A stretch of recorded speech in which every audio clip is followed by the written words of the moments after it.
Good morning students, मैं मिथुन गुप्ता। आज के ग्रेड की सेशन में आप सभी का स्वागत है।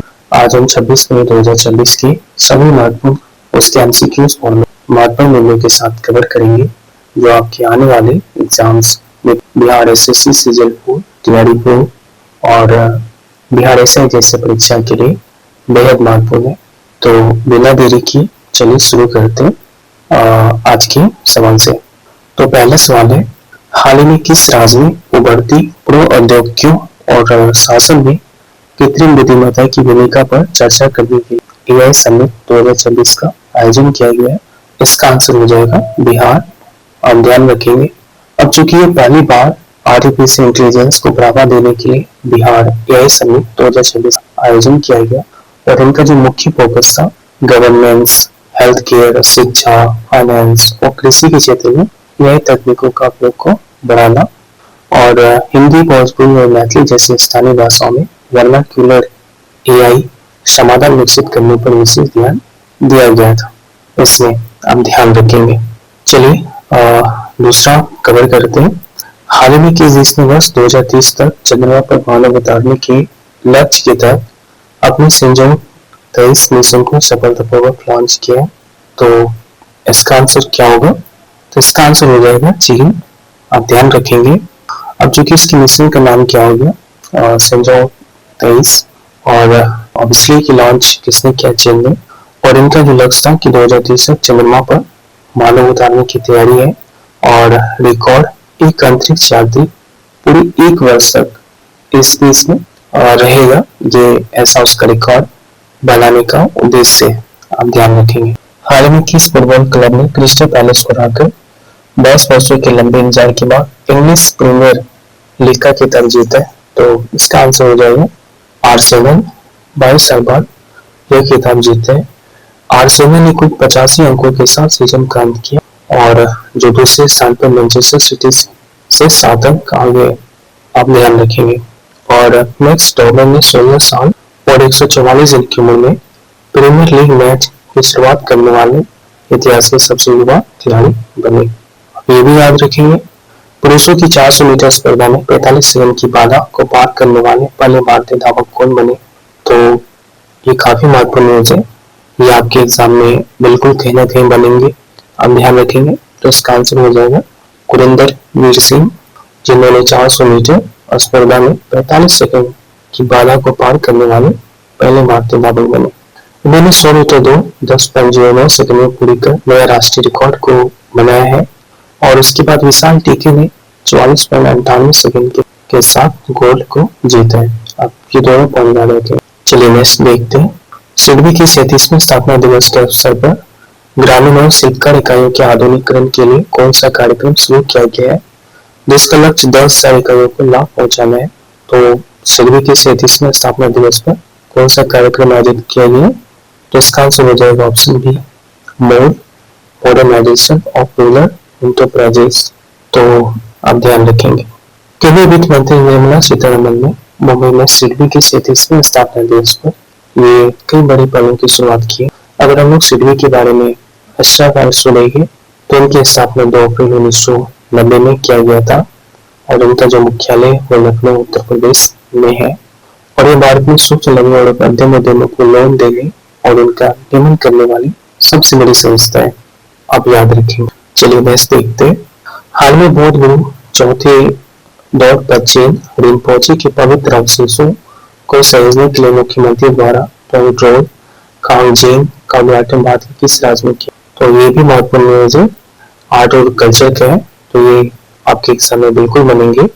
आप ध्यान रखेंगे। तो इसका आंसर हो जाएगा सिक्किम। चलिए नेक्स्ट देखते हैं। हाल ही में आईसीएमआर द्वारा स्वदेशी स्वास्थ्य तकनीकों की व्यवसायीकरण में तेजी लाने के लिए किस नाम से भारत का सबसे बड़ा बायोमेडिकल इनोवेशन प्लेटफॉर्म शुरू किया गया? तो क्या हो जाएगा इसका आंसर? इसका आंसर हो जाएगा मेडिकल इनोवेशन पैटेंट मित्र।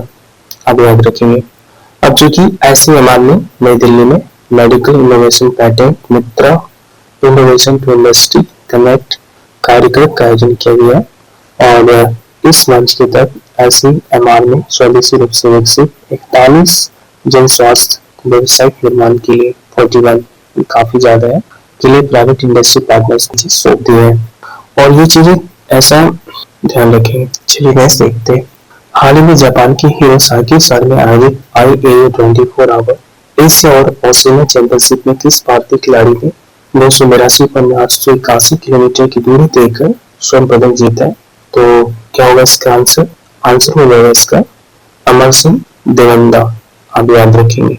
क्योंकि भारत ने जापान में आयोजित IAU 24 घंटे एशिया और ऑस्ट्रेलिया चैंपियनशिप में कुल 5 पदक जीते हैं। पुरुषों की श्रेणी में भारत के अमर सिंह देवंदा ने 24 घंटे में 282.881 किलोमीटर की दौड़ लगाकर गोल्ड मेडल जीता है, जबकि महिला वर्ग में भारतीय टीम ने संयुक्त रूप से 667.722 किलोमीटर की दूरी तय कर ब्रॉन्ज मेडल जीता है।